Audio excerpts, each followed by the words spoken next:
আসসালামু আলাইকুম, মামুন টাইমসে স্বাগতম।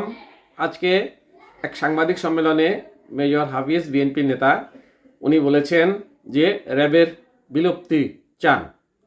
এই র্যাব বিএনপি সরকারই প্রতিষ্ঠিত করেছিল, সেই র্যাবেরই বিলুপ্তি এখন তারা চাচ্ছে। এ ব্যাপারে জনকণ্ঠ একটা প্রতিবেদন করছে, কি লিখছে দেখুন। মেইন হেডিং, র্যাবের বিলুপ্তি চায় বিএনপি। ভিতরে কি লিখছে, পুলিশ সংস্কার কমিটির কাছে র্যাপিড অ্যাকশন ব্যাটালিয়ন র্যাব বিলুপ্তি করার সুপারিশ করেছে বাংলাদেশ জাতীয়তাবাদী দল বিএনপি। মঙ্গলবার 10 ডিসেম্বর সকালে রাজধানীর গুলশানে বিএনপির চেয়ারপারসনের কার্যালয়ে এক সংবাদ সম্মেলনে এমনটি জানান বিএনপির স্থায়ী কমিটির সদস্য ও বিএনপির পুলিশ সংস্কার কমিটির প্রধান মেজর অবসরপ্রাপ্ত হাফিজ উদ্দিন আহমেদ।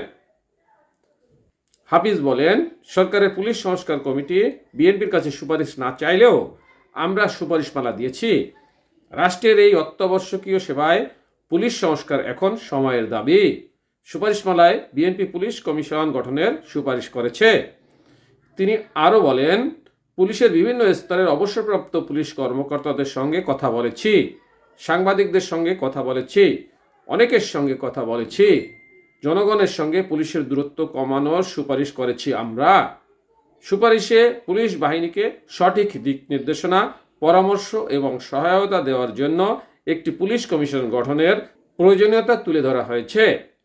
কমিশনের চেয়ারম্যান হবেন স্বরাষ্ট্র বিষয়ক সংসদীয় কমিটির চেয়ারম্যান। সাথে থাকার জন্য ধন্যবাদ। আসসালামু আলাইকুম।